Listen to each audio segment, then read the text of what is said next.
Assez. Alors on va parler évidemment de ces électro-hypersensibles et puis on se demandera s'il y a un vrai danger dans les ondes que nous utilisons. On va parler de ce dossier avec le réalisateur du film, Marc Kahn, et puis on va en débattre ensuite parce que les arguments s'affrontent avec le neurologue Jean-Pierre Marc Vergne, directeur de recherche à l'INSERM de Toulouse. Je précise que vous êtes expert auprès de l'Agence nationale de sécurité sanitaire, l'ANSES, la députée Europe Écologie Les Verts, Laurence Abeille, auteur de la future loi très probablement, sur la protection face aux ondes électromagnétiques, qui devrait être votée à la fin du mois de janvier. À côté d'elle, Étienne Sandrier, de l'association Robin des Toits, j'ai bien dit des Toits, qui milite contre l'installation, en tout cas pour la prudence dans l'installation des relais de téléphonie mobile. Et puis Erwan Seznec de Que Choisir, qui signait en décembre dernier une enquête décapante sur le sujet. Marc Kahn d'abord, je disais tout à l'heure, ça interpelle, mais ça intrigue aussi, pour être très honnête.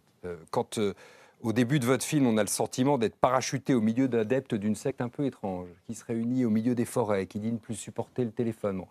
C'est un parti pris de votre part ? Non, c'est un peu le parcours que j'ai moi-même vécu. C'est-à-dire que c'était un sujet, moi je fais des films sur l'environnement, mais je ne connaissais absolument pas le sujet.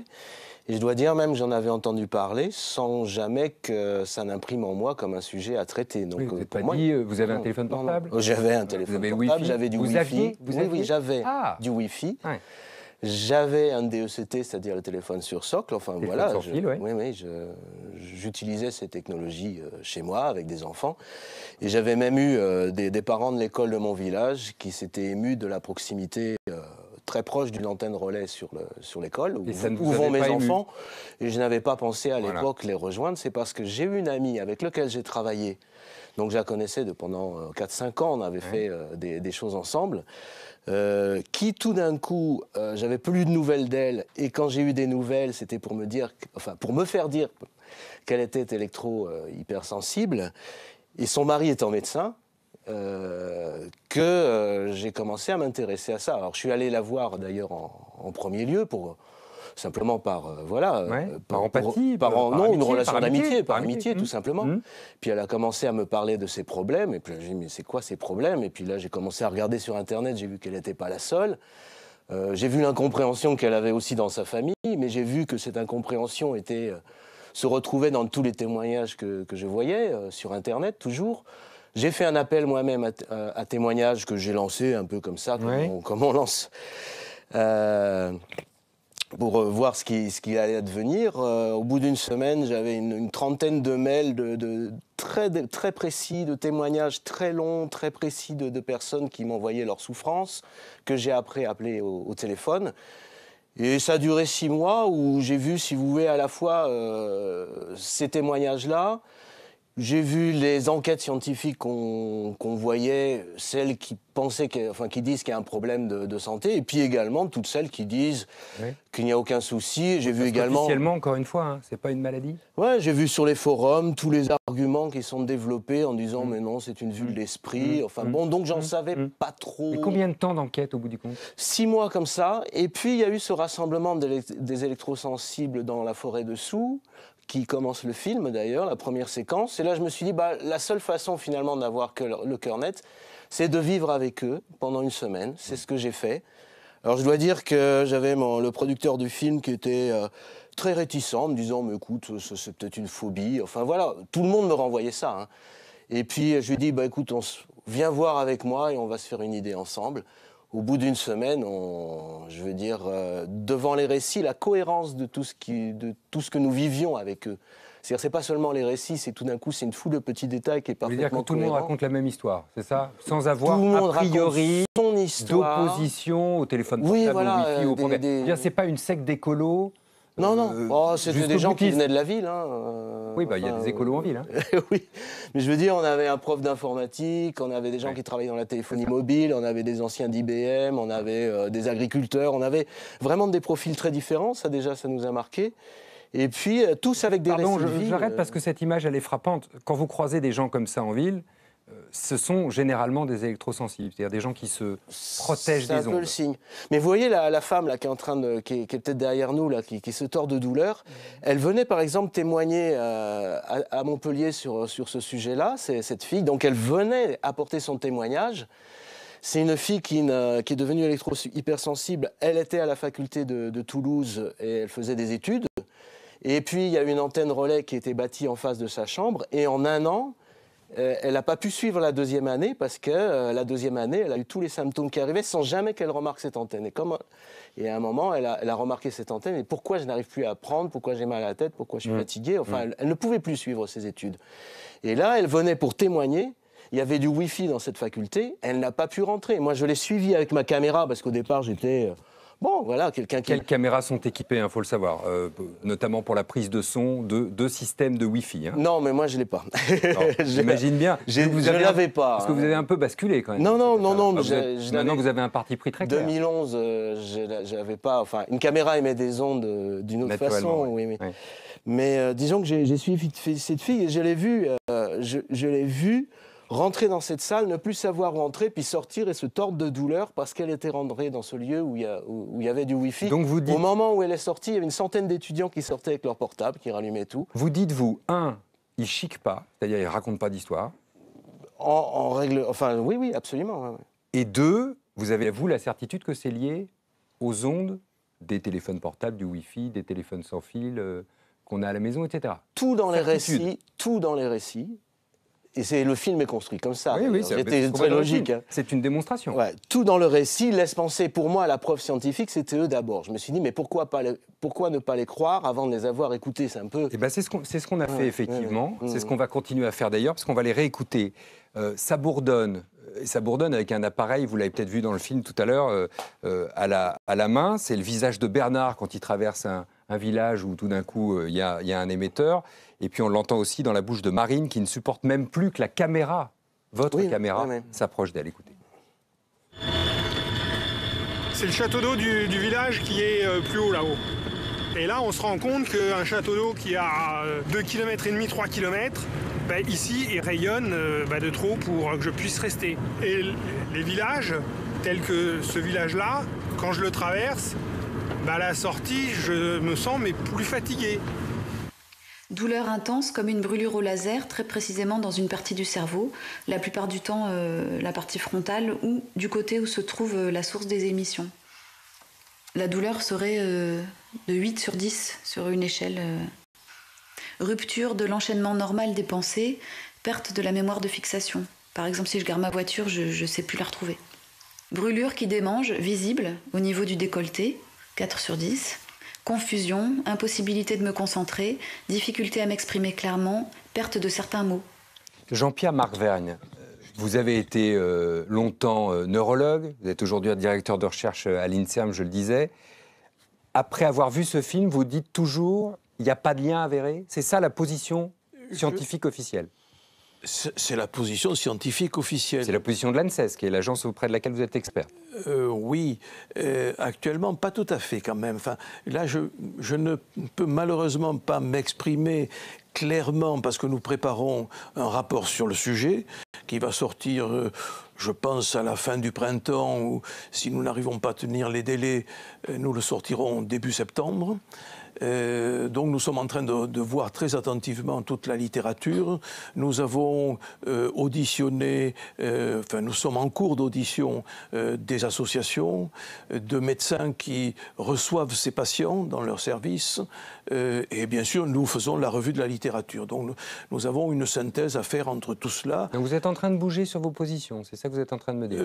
La position officielle de l'ANSES, je la redis, en l'état actuel des connaissances, aucune preuve scientifique d'une relation de causalité entre l'exposition, accrochez-vous un peu, entre l'exposition aux radiofréquences et l'hypersensibilité électromagnétique n'a pu être apportée. Autrement dit, ils sont peut-être malades, mais pas de ça.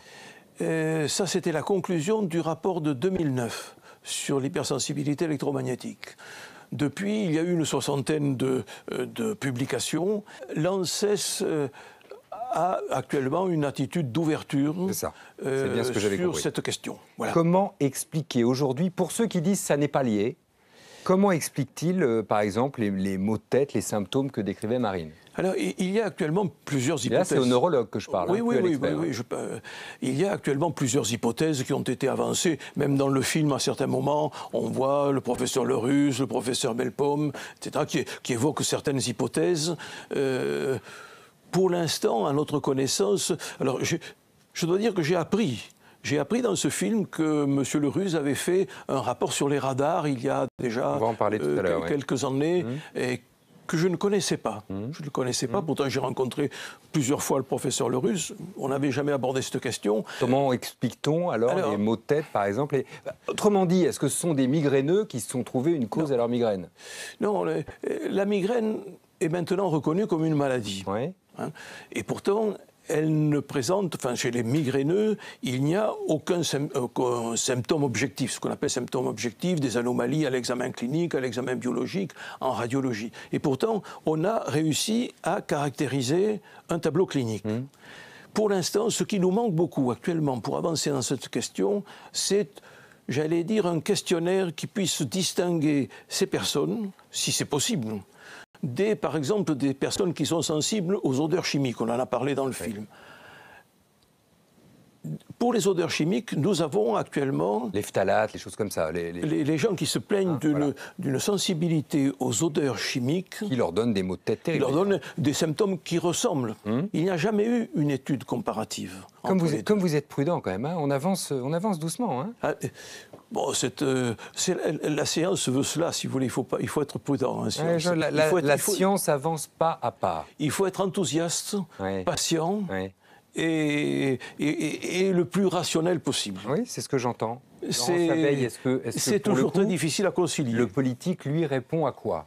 À une précaution? Parce que le principe de précaution est dans la Constitution. Absolument. Vous avez déposé une proposition de loi qui devrait être adoptée fin janvier, je le disais, qui va installer un certain nombre de restrictions, de contrôles. Bon. Vous estimez-vous qu'il y a un danger? Des ondes, des antennes relais, des portables? Alors, à titre personnel, moi j'en suis convaincue depuis de nombreuses années.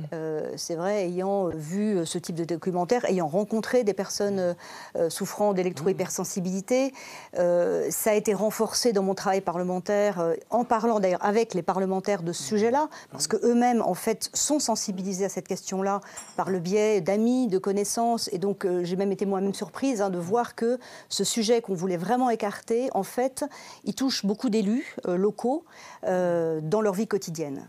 Alors, moi, ma démarche, elle a été de dire, bon, on n'arrive pas actuellement à avoir ce qu'on appelle des certitudes sur le plan scientifique. C'est très compliqué, même si moi, je suis, voilà, comme je l'ai dit, je suis absolument convaincue qu'il y a une dangerosité. Et cette dangerosité s'accroît constamment, puisque constamment l'électrosmog, comme on appelle, ou la densité des ondes auxquelles on est exposé, avec tous les nouveaux objets, les antennes, les téléphones, les tablettes, enfin bref, tous ces objets qui nous entourent, qui sont émetteurs d'ondes électromagnétiques, en fait, accroissent la pollution de notre environnement. Oui, alors, pardon. Voilà. Et moi, je veux parler de santé environnementale, en fait, aussi à travers ce texte-là. Oui, mais vous parlez de santé environnementale, vous me dites pollution, et en même temps, vous me dites, moi, j'ai pas de preuve que c'est dangereux. Oui, mais c'est comme... Donc, ça n'est une pollution que si c'est dangereux. Oui, mais est-ce que le législateur Vous dites doit pollution, attendre... c'est un parti pris, c'est ça que je veux dire. Oui, c'est un point de vue quand vous dites pollution. Non, c'est moi, pas... je dis progrès. Non, je pense pas de l'autre côté. Non,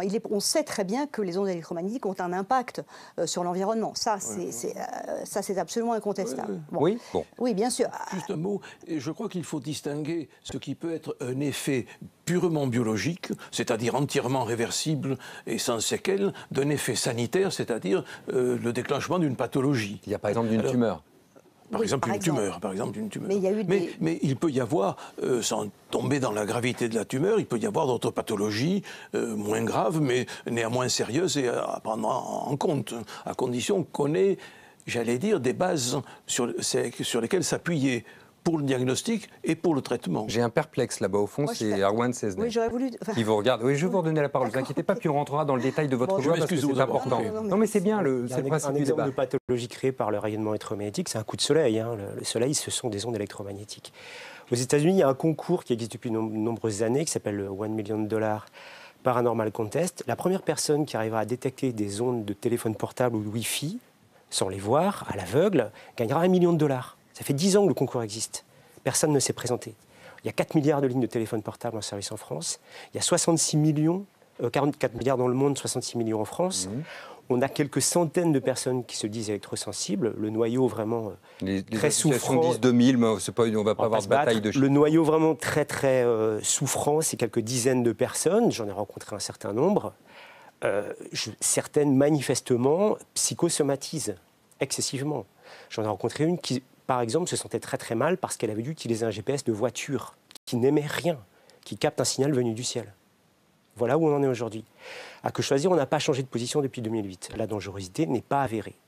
On est d'accord, à Que Choisir, vous défendez les consommateurs. Oui, et donc nous, s'il y a, le danger qu'on voit s'il y a un risque, s'il y a un danger, vous devez le dire. Exactement, mais le danger n'est plus là où on l'attendait. C'est ça qui a changé depuis 2008. C'est qu'aujourd'hui, l'application du principe de précaution, que nous approuvons en général, que vous défendons même généralement, est devenue délétère, parce qu'elle inquiète excessivement un certain nombre de personnes qui ont des maux de tête, qui ont des migraines, qui ont des douleurs articulaires, qui ne trouvent pas de réponse auprès de la médecine officielle. Et leur dire que c'est les ondes revient à les détourner jusqu'à mettre leur vie en danger de cette médecine officielle. Dans le cadre de mon enquête, j'ai rencontré une dame qui a une cinquantaine d'années, qui mesure 1,60 m, qui pèse 29 kg et qui s'apprête à passer l'hiver dans une caravane sans chauffage électrique, parce qu'une association l'a persuadée que le courant qui passe dans les fils, que nous avons tous chez nous, génère des champs électriques dangereux pour sa santé. Voilà où on en est aujourd'hui. Donc nous, on dit maintenant, il faut faire attention au principe de précaution parce qu'il peut être dangereux. Il faut faire avec précaution le principe de précaution. Oui. Non, je suis extrêmement choquée par ce que j'entends et je dois dire qu'une association de consommateurs, finalement, puisse revenir sur des dispositifs concernant la transparence, l'information, la concertation. On ne l'a pas fait à la légère. Me choque énormément. Vraiment, je ça me choque, mais on ne l'a pas fait à la légère. Et j'ai été extrêmement surprise parce que ce que demandent les consommateurs, c'est bien la transparence, l'information, des moyens de concertation. Un courrier sur l'électrosensibilité en 10 ans. Nous avons reçu des dizaines de milliers de courriers, pas un seul. Oui, nous avons 120 000 sachez adhérents. Sachez que beaucoup d'élus locaux sont concernés parce que beaucoup de gens s'inquiètent. Un EHS par circonscription, ça fait 777 en France. Et électro-hypersensible. Mais moi, j'ai voulu légiférer dans un esprit de principe de précaution parce qu'on a dans notre histoire un certain nombre de drames sanitaires. Alors je ne souhaite pas du tout, et je ne suis... Peut-être que nous n'avons pas de drame sanitaire en vue. En même temps, en quoi est-ce que protéger la population, instaurer un certain nombre de dispositifs d'information des personnes, de concertation pour l'implantation des antennes, d'information concernant ces objets connectés, en quoi est-ce que ça peut nuire tout simplement parce que le potentiel de personnes qui peuvent se reconnaître dans les symptômes d'électrosensibilité est énorme. Ça correspond à des dizaines de milliers de patients qui n'ont pas de réponse. Non, mais enfin, l'OMS a classé comme potentiellement cancérigènes les ondes électromagnétiques. Cancérigènes, bon, on est d'accord. Possible. Oui, cancérigènes possible. Cette catégorie correspond à toutes les substances dont on a cherché à évaluer la cancérogénité sans succès. Donc, à partir c'est un vaste fourre-tout. Alors, il y a d'autres catégories. Il y a la catégorie 3 et la catégorie 4. Il y a une catégorie 3, c'est non cancérigène pour l'homme, et 4, on ne peut pas les classer comme cancérigènes. Il y a une substance classée non cancérigène et elle est toxique par ailleurs. Non, vous n'avez pas regardé les tableaux de l'OMS. Monsieur Sandrier, ça fait 3 mois que vous m'écrivez, j'ai répondu à cette question. Non, c'est pas moi qui vous écris. Mais là, en l'occurrence, pardonnez-moi, vous vous êtes écrit entre vous, peut-être, mais ici, on est sur un plateau de télévision, donc allez-y, expliquez-moi votre point de vue pour le coup. Oui, vous considérez-vous que tout cela est faux ? On a été frappé, il y a un article qui est sorti récemment par la concordance entre le discours des industriels et celui qu'a adopté Que Choisir récemment. Et on a vu que c'est exactement les mêmes arguments qui sont pris, la même façon de sortir certains éléments du groupe 2B, par exemple les produits marinés à la différence des cornichons. Je ne sais pas si vous avez regardé la catégorie des 2B, mais il y a énormément de choses. Il y a le chlordécone, le DDT. Juste aller au bout de votre accusation. Vous dites Que Choisir, c'est aligné sur l'industrie, c'est ça ? Ils ont exactement les mêmes... C'est le travail d'un lobby, de manière surprenante, ils ont exactement les mêmes arguments. La même façon de qu'il n'y a pas de publicité dans Que Choisir. Contrairement à ce que nous écrivons pas de vos adhérents. Je suis allé sur votre site aujourd'hui, la première chose qu'on trouve, c'est comment choisir son portable, choisir sa tablette. Donc c'est troublant, on va dire. Est-ce que vous avez remarqué que nous venons de faire condamner Free et que nous les avons attaqués sans vous attendre depuis de nombreuses années? Je me souviens très bien que Choisir a fait condamner les 3 opérateurs historiques. Vous pensez sérieusement que Choisir pourrait s'aligner sur la position des opérateurs par intérêt mercantile? Ce que je ne comprends pas, c'est votre article. Vous affirmez des choses dans votre article. Vous pensez qu'on s'aligne sur les opérateurs? Il faut aller au bout de votre accusation, on vient de vous le dire. Je vous ai dit, je trouve ça troublant. Je prends les mêmes termes que vous avez employés vous. Mais c'est-à-dire que vous employez exactement les mêmes arguments, vous n'avez pas tellement réinventé. Peut-être parce que les arguments sont vrais. Pourquoi est-ce que les opérateurs mentiraient? Parce qu'on les connaît depuis longtemps et qu'on a vu la façon dont ils traitent ce problème sanitaire. Je participe régulièrement à des réunions avec les opérateurs. Je vois sur quel sujet ils ont du mal à répondre, par exemple sur la couverture d'assurance, puisqu'il y a toujours un moyen de savoir dans ces histoires environnementales qui dit la vérité. Parce qu'effectivement, les gens débarquent dans ce type de sujet. Et là, on débarque un peu, voilà, il y a un côté technique, même un peu etc. surpris de cette voilà. Et donc, brutalité relationnelle. Au niveau le moyen de savoir, en fait, c'est la position assurantielle. Dans l'histoire de l'amiante, à partir de 1919, les compagnies d'assurance britanniques et américaines ont cessé de couvrir le risque sanitaire parce qu'elles estimaient que c'était trop dangereux. Depuis 2000, les principales compagnies d'assurance mondiale refusent de couvrir le risque sanitaire associé au danger de la technologie sans fil. C'est entièrement faux. Et même la Lloyds a sorti en octobre 2010 un rapport dans lequel elle établit un parallèle entre le traitement du dossier de l'amiante et celui de la téléphonie mobile. Vous répondez, les on va passer au dossier assureurs suivant. incluent les dommages potentiels des ondes électromagnétiques dans les contrats de responsabilité civile que les opérateurs peuvent souscrire pour leur antenne relais. C'est un argument qui revient de forum en forum, mais qui est faux. Sauf que nous avons demandé aux opérateurs... Vous pouvez peut-être nous reconnaître une police. certaine compétence en matière d'assurance à Que Choisir quand même. Mais écoutez, on leur a posé la question. On a vu les retours des assurances. Nous aussi, je leur ai posé la question. Nous avons des documents d'assurance. Je suis frappé parce que dans votre discussion, et je vais vous arrêter là, parce que sinon on va y passer l'émission. J'en ai peur. Au bout du compte, il y a des téléspectateurs qui se disent « Ok, mais je dois croire quoi ?» Alors par exemple, il y a un élément dans le film, c'est ce chercheur, on l'évoquait tout à l'heure, chercheur indépendant qui affirme que les portables ont repris les fréquences abandonnées par l'armée après que les radars aient été jugés dangereux. Le radar ainsi que les téléphones portables ont quelque chose en commun. Les fréquences qui étaient utilisées à l'époque par les radars ont été abandonnées par les militaires parce qu'ils les trouvaient trop dangereuses pour les gens qui les manipulaient, c'est-à-dire pour les radaristes. Il y avait deux sortes d'effets. Le premier effet était l'effet thermique et bien évidemment il y avait les autres effets qui sont les effets athermiques que les militaires appelaient à l'époque effets spécifiques, c'est-à-dire des troubles. Les gens ressentent des picotements au niveau des mains, ont des sensations de brûlure, ont des sensations de circulation inversée, c'est-à-dire que les membres deviennent froids. Et puis après, ils ont des troubles de l'agressivité, ils ont des troubles du sommeil, ils ont des troubles de mémoire.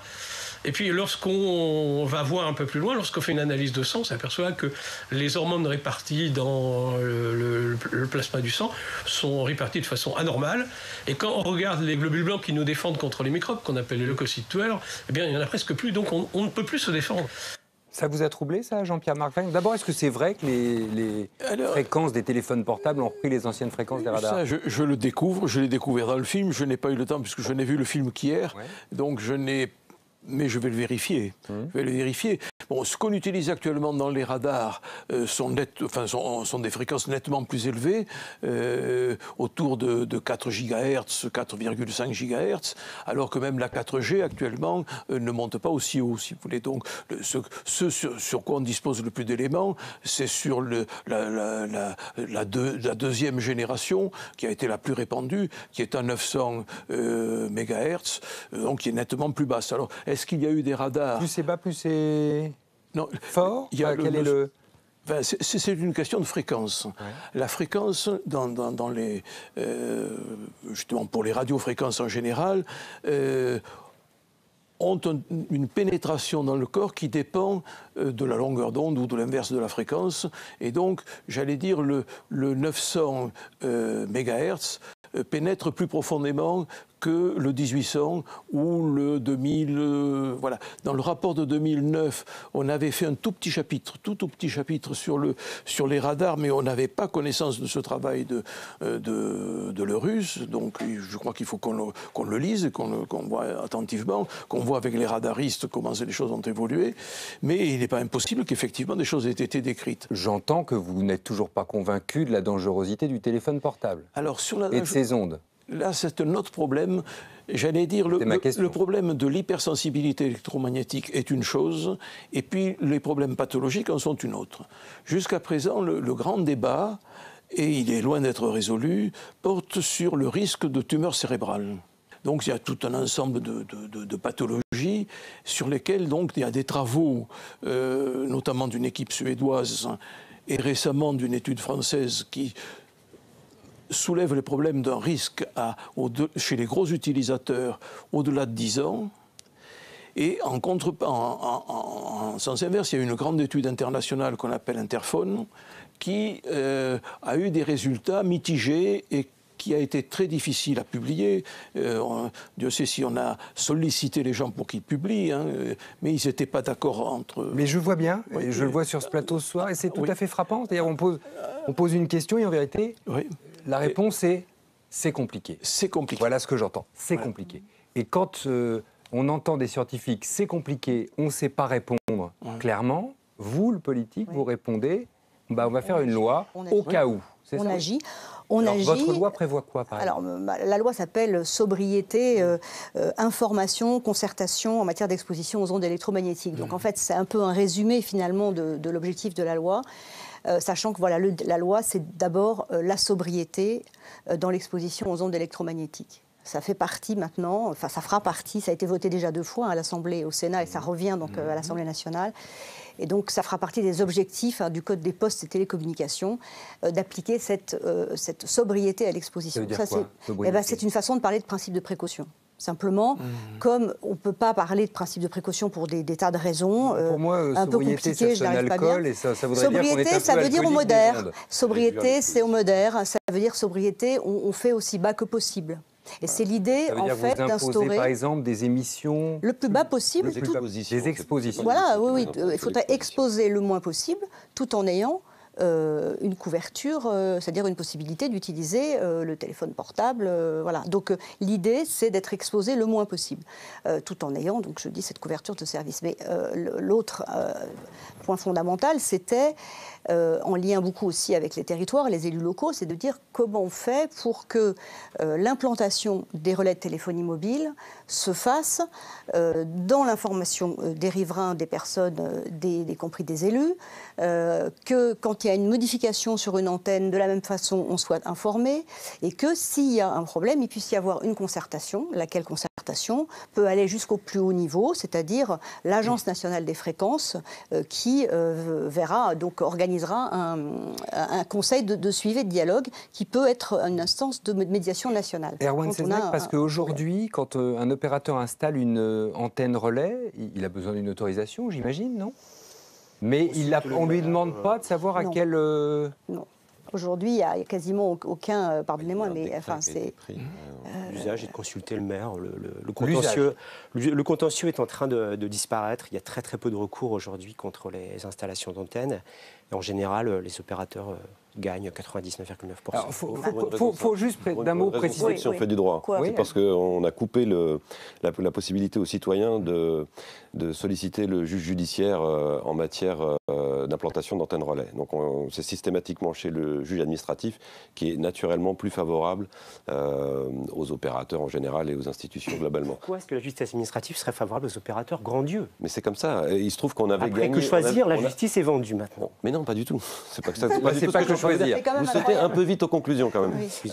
Vous nous expliquez quand même que le juge administratif, globalement, il va trancher en faveur des opérateurs. Il n'était pas du tout sur le même genre. Il n'est pas du tout sur le même genre de problématique. Il n'est pas sur le problème sanitaire, le juge administratif. Alors que le juge judiciaire, lui, l'était. Et qu'on a pu obtenir le démontage de certaines antennes relais, ce qui a d'ailleurs provoqué le Grenelle des ondes, et ensuite toutes sortes de politiques publiques qui allaient dans le sens de réduire l'exposition du public, grâce au fait qu'il y avait des juges judiciaires qui avaient dit il faut appliquer le principe de précaution, l'antenne ici pose un problème, il y a un débat scientifique, si le débat venait à se réaliser, nous nous trouverions en face d'un scandale sanitaire, donc il faut démonter cette antenne. Et on a utilisé... Il y a un complot, si je vous écoute. Pas du tout. C'est la justice qui l'a dit. On a eu des jugements qui allaient dans ce sens-là.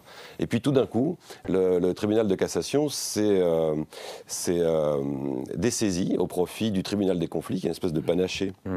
Entre la Cour de cassation d'une part et le Conseil d'État, et tout d'un coup, hop, on n'a plus le droit d'aller du côté du juge judiciaire, ce qu'on déplore. On a le droit de mettre une antenne sur une école ? Oui. Oui, on a le droit. Votre loi va changer ça ? Aujourd'hui, ma loi peut le changer, mais l'objectif, en fait, c'est pas forcément de dire on peut pas mettre une antenne tel ou tel endroit, c'est de placer une antenne là où elle va, je dirais, causer le moins de dégâts, si tant est qu'effectivement on pense qu'il y a un danger dans l'exposition aux ondes. C'est vraiment l'idée. Et là, d'arriver aussi, on fera un calcul de ce qu'on appelle la moyenne nationale sur les émissions. Ce calcul sera renouvelé et par des calculs un peu compliqués, je ne vais pas détailler ici, on pourra déterminer finalement quels sont les seuils maximums acceptables. Et donc c'est vraiment cette ambition-là, elle est largement partagée aujourd'hui par un certain nombre de parlementaires chez les citoyens. Parce que cette inquiétude dont vous dites elle correspond à rien, d'abord je pense qu'elle correspond effectivement, et l'ANSES, moi je remercie l'ANSES de son intervention aujourd'hui. Je parle à mon vous avez entendu que l'ANSES était sur la pointe des pieds et qu'on verrait en septembre prochain. C'est normal, ils ont effectivement sur la pointe des pieds. Moi j'ai eu de longues discussions avec l'Agence nationale sécurité sanitaire, et qui est vraiment l'organe en France qui rassemble toutes les études et qui fait le point et qui joue ce rôle très essentiel. Et quand l'ANSES, certes, dit bon, il n'y a pas de risque avéré, mais après, quand on lit la suite du texte, l'ANSES recommande un certain nombre de précautions d'usage. Et donc, c'est quand même aussi en lisant... C'est tout le paradoxe de ce dossier. C'est en lisant... Personne ne nous dit officiellement c'est dangereux, et en même temps, on va prendre des précautions. Voilà, donc moi, ma démarche est partagée. C'est un peu schizophrène et ça devient dangereux. Mais non, c'est pourquoi est-ce que ce serait dangereux de protéger la population? Bon, danger, je n'arrive pas à comprendre. Tout simplement parce que... Et pourquoi est-ce que ce serait dangereux d'organiser la Tout simplement parce qu'une partie de la population va surinterpréter les messages d'alerte. Mais je ne vois pas pourquoi. Les gens ne sont pas idiots, au contraire. C'est ce qu'elle est en train de faire. Comment voulez-vous que les gens comprennent exactement? Jean-Pierre Marvert, allez-y. Sur la base des résultats contradictoires qui existent actuellement, il y a plusieurs chercheurs des pays scandinaves et de Grande-Bretagne qui ont conçu, il y a 5 ou 6 ans, enfin à peu près, une grande étude épidémiologique qu'on appelle prospective, puisqu'on regarde à partir d'une population sélectionnée ce qui va se passer. C'est l'étude Cosmos qui a débuté actuellement, mais pour pouvoir répondre clairement, d'ailleurs aussi bien en ce qui concerne les risques de tumeurs cérébrales que celles des maladies neurodégénératives comme la maladie d'Alzheimer ou la maladie de Parkinson, il a été calculé qu'il fallait 200 à 250 000 personnes suivies pendant au moins 20 ans. Alors, bien sûr qu'on ne peut pas attendre ces choses-là. Cette étude est en cours. La France est en train de s'y joindre actuellement. Financement de l'ANSES. Je voudrais préciser, pour qu'on comprenne bien là, que vous ne venez pas de lier les ondes électromagnétiques ni à Parkinson ni à Alzheimer. Vous dites simplement qu'il faut 20 ans pour mener une enquête sérieuse sur ce sujet-là. Les ondes avaient un effet bénéfique possible dans la prévention de l'Alzheimer, ce que les chercheurs prennent avec énormément de précautions, parce qu'il y a des biais possibles. Mais pour le moment, il faut bien comprendre la situation des scientifiques, et je pense que mon voisin ne démentira pas. On est dans la certitude. Quand on est dans l'incertitude, on ne sait pas. Les effets pourraient aussi avoir des effets positifs. Écoutez, dernier élément que je vous verse au dossier, puis je vais vous donner la parole tout de suite, ne vous inquiétez pas. C'est la parole très forte dans le documentaire tout à l'heure de cet homme qui, depuis son refuge des Vosges, la zone blanche des Vosges qu'il a trouvée, où il n'y aurait pas d'ondes, nous lance cet avertissement. L'errance, elle est imposée aujourd'hui à des personnes qui sont absolument pas préparées à le vivre. Un monsieur tout le monde, qui est ouvrier, ingénieur, pharmacien, un peu tout le monde. Et du jour au lendemain, vous vous retrouvez sur la route avec plus rien, pas un seul petit endroit où vous pouvez vous poser. Et vous êtes en perpétuelle quête d'un endroit où vous êtes bien et vous ne le trouvez pas. Et cette errance que nous tous, là, on vit depuis quelques mois, quelques années, c'est ce qui, pour nous, pend au nez à peu près de tout le monde. C'est-à-dire que vous êtes tous des EHS en devenir, dans la mesure où, pour nous, on cherche des endroits où vivre, il n'y en a plus, et s'il n'y en a plus pour nous, il y en aura bientôt plus pour vous. Et il faudra que tout le monde se batte pour avoir un environnement propre autour de lui. On ne peut pas, à quelques dizaines de personnes EHS, faire basculer les politiques vers le raisonnable. Est-ce que vous imaginez sérieusement, Étienne Sandrié, que les électro-hypersensibles, et on ne met pas en doute leur souffrance dans cette affaire, est-ce que vous imaginez qu'on soit tous comme eux demain ? C'est impossible à dire. Ça, c'est impossible à dire. En revanche, qu'il y a de plus en plus là, de gens... Franchement, c'est très inquiétant quand on entend ça. Mais parce que sur eux, ils le vivent. Il se trouve que, voilà, du fait de mon rôle associatif, je vis au quotidien avec des électro-hypersensibles. D'ailleurs, au début, j'ai la même histoire, un peu comme Marc Kahn. Je faisais des débats, j'étais sur la dangerosité le réalisateur générale des ondes électromagnétiques artificielles. Et régulièrement, je me faisais alpaguer, on peut dire, à la sortie des débats, par des électro-hypersensibles. Ils disaient, mais tu fais rien pour nous, Étienne, tu fais rien pour nous. Et il m'a fallu un certain temps que certains électro-hypersensibles viennent travailler au sein de l'association pour que je comprenne la problématique. Mais vous comprenez ma question. Est-ce qu'ils sont les précurseurs d'un mal qui va nous frapper tous, ou est-ce que c'est une catégorie de gens qui... On ne sait pas pourquoi. Ce qui nous inquiète, c'est qu'il y a des enfants qui deviennent électro-hypersensibles et que par ailleurs, il y a une exposition maintenant pour les enfants qui sont conçus maintenant prénatale. Ce que ça va donner plus tard, c'est-à-dire que les enfants, quand moi j'ai été conçu, il n'y avait pas ces ondes électromagnétiques artificielles, il n'y avait pas ces technologies. Mais pour les enfants qui sont conçus maintenant, ils sont conçus dans cet environnement. L'effet que ça aura plus tard, l'impact que ça aura au niveau des électro-hypersensibles, ça, on ne le connaît pas. Ce que nous cherchons à obtenir, c'est une réglementation qui permette d'avoir une exposition minimale pour éviter... Au cas où.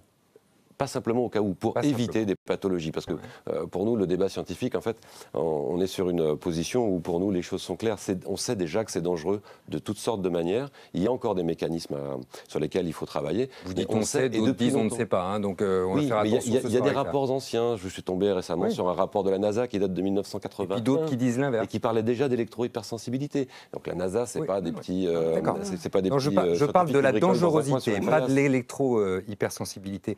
Erwan Seznec, vous reconnaissez qu'il peut y avoir des seuils raisonnables en matière d'émissions ? Une petite parenthèse, parce qu'il faut quand même qu'on rigole un peu dans ce débat. Il y a une association qui s'appelle le CRIREM, elle a un conseil scientifique. Dans son conseil scientifique, il y a quelqu'un qui a d'ailleurs représenté le CRIREM devant l'ANSES et qui croit que les anticyclones sont contrôlés par les radars météo des Américains qui ont provoqué des pluies diluviennes dans les pays qui s'opposaient à leur politique en Irak. Il croit également que le virus de HIV et de Ebola ont été créés par les services secrets occidentaux pour contrôler la natalité en Afrique. Il faut vraiment faire un effort pour ne pas avoir envie de rire. Donc, en gros, vous les traitez de dingue. Lui, en l'occurrence, j'ai écrit que son registre n'était pas celui d'un scientifique ordinaire. Et il est pourtant au conseil scientifique du CRIREM. Il y a des gens sérieux parmi eux pour vous ? Je l'espère, je le souhaite, je le crois. En face de vous, vous avez des gens sérieux ou pas, d'après vous ? Autour de vous d'ailleurs, parce que écoutez, même le neurologue... Je crois qu'il y a des gens très sérieux qui s'occupent de l'électrosensibilité.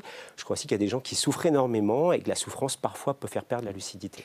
Je vous repose la question, est-ce qu'il y a des seuils raisonnables pour vous d'exposition aux ondes électromagnétiques ? Alors, en l'occurrence, il est raisonnable, par exemple, de limiter... Ce serait quand même très présomptueux pour nous d'édicter des seuils, mais ceux qui sont en vigueur actuellement nous semblent tout à fait satisfaisants. Le problème des seuils, là, c'est un problème un petit peu compliqué. Il faut simplifier alors. On va essayer de simplifier. J'aurais une anecdote amusante d'ailleurs, dans le cadre... si vous voulez, les seuils de l'INSIRP, qui est l'instance internationale qui définit ces seuils, a surtout eu pour but d'éviter les effets thermiques des radiofréquences. Au-delà d'une certaine énergie, les radiofréquences provoquent de la chaleur, et la chaleur est mauvaise pour le corps, dont on va entraîner... Ça, on le sait. Voilà. Mais le problème qui est en discussion actuellement, on est au-dessous de ces seuils. On est au-dessous de ces seuils de l'INSERM. Et donc, c'est de se dire, il y a peut-être des effets non thermiques. Et cela, c'est très difficile à caractériser. Il faut trouver, et actuellement on a des projets de recherche là-dessus, il faut trouver des paramètres qui aient une relation possible avec à la fois la biologie et la pathologie. Donc, et pour l'instant, on est dans la recherche de ces deux. C'est ce que j'ai compris. Ces histoires de seuil, il y a quand même quelque chose d'un peu amusant tout de même, et qui est de la simple logique. Il n'y a pas besoin d'être calé en sciences pour comprendre. On a des seuils qui commencent, je ne vais pas faire trop de technique, à 41 volts par mètre, qui nous protègent en clair contre la cuisson, ce qu'on appelle les effets thermiques. Il y a un effet thermique dû au micro-ondes, on est protégé contre la cuisson. Pour autant, l'Agence nationale des fréquences, qui est un peu le gendarme de l'utilisation de ces fréquences, considère qu'à 6 volts par mètre, donc largement en dessous, on est dans une exposition atypique. Donc moi je pose une question de bon sens. Si 41 volts par mètre et plus l'infini nous protège et sont vraiment protecteurs de la santé, pourquoi est-ce qu'à 6 volts par mètre, on serait dans une exposition atypique? Est-ce que vous connaissez un seul domaine de la législation française où il y a une façon atypique de respecter la légalité? On voit bien qu'il y a un souci, il y a un problème. C'est-à-dire que la plupart des enregistrements, actuellement, tournent autour de 1 volt par mètre. Et par endroit, il y a des même plus que 6, même il y a 10. C'est considéré comme un point chaud, donc un point atypique. Alors, on s'interroge sur ces choses-là. Qu'est-ce qu'il est fait? Donc il y a des équipes, notamment en Suisse, qui ont modélisé toute la ville de Bâle pour voir comment se créer ces points, avec, du fait des réflexions des ondes. Enfin, c'est un sujet, j'allais dire, qui est difficile, mais... Pour ce qui est de l'ANSES, là je peux parler parce que c'est sur la base des 2 rapports qui ont été publiés, 2009 et 2013, nous sommes pour le principe ALARA que défend Madame Abeille, c'est-à-dire aussi bas que possible. Aussi bas que possible. Aussi bas que possible. Voilà. Pour terminer en 1 minute, bon allez, je veux garder mon portable s'il vous plaît. Mais je vous en prie. Si c'est possible. Je voudrais garder mon Wi-Fi à la maison, je voudrais garder mon téléphone sur la base, sans fil. Est-ce que vous me donnez des consignes à respecter de précaution? Bien sûr. Continuer à vivre comme je vis avec ma technologie. Oui. Avec la précaution nécessaire selon vous. Oui, non, mais moi les précautions faites par exemple avec le téléphone portable, c'est de mettre des oreillettes. Voilà, c'est tout simple. Je n'écoute jamais avec mon téléphone. Jamais à la tête. Ça, c'est bon. La deuxième chose sur le téléphone à base, si on peut s'en passer, c'est aussi bien. Téléphone sans fil, le DECT. Voilà. Sinon, il faut éviter de dormir à côté. Pareil pour les comme ampoules. Les ampoules à basse consommation, éviter de les mettre à côté d'une table de nuit. Le Wi-Fi, il faut pouvoir le désactiver ou l'activer simplement. Et donc, on peut le faire chez soi, et puis y compris parler avec ses voisins, éventuellement, pour quand on est dans un milieu urbain, on reçoit les Wi-Fi de 20 personnes autour, éventuellement de parler avec ses voisins pour dire on laisse. Donc, il y a des choses qu'on peut faire assez simples, mais la loi est nécessaire, j'insiste là-dessus, parce que même s'il y a des chartes dans un certain nombre de villes, et qui sont des chartes intéressantes et qui fonctionnent bien, il faut une égalité du territoire. Il faut que la loi puisse permettre que cette protection que peut apporter cette première pierre, j'ai bien, dans la protection des populations à l'exposition au champ électromagnétique, soit partagée pour l'ensemble de la population française. Bon courage pour appliquer ça. Surtout protéger vos enfants. C'est les enfants qu'on doit protéger en tout premier lieu, ne pas leur offrir de portable. C'est failli passer dans la loi que les moins de 6 ans n'aient pas de portable et pas de tablette, pas de petits objets connectés pour les enfants. Je vous arrête là. Surtout. Bon courage pour faire appliquer ça à la maison, bien évidemment. Merci à tous les cas. Vous n'avez pas convaincu au moins Erwan Sesdek. C'est très clair, son enquête est à lire dans Que choisir si vous le souhaitez. J'ajoute 2 livres. Celui de Marine Richard, que vous avez vu dans le documentaire, s'appelle Sous l'ondée. Elle est électro-hypersensible. Et celui de Jean-Yves Sandré, qui s'appelle Sproum.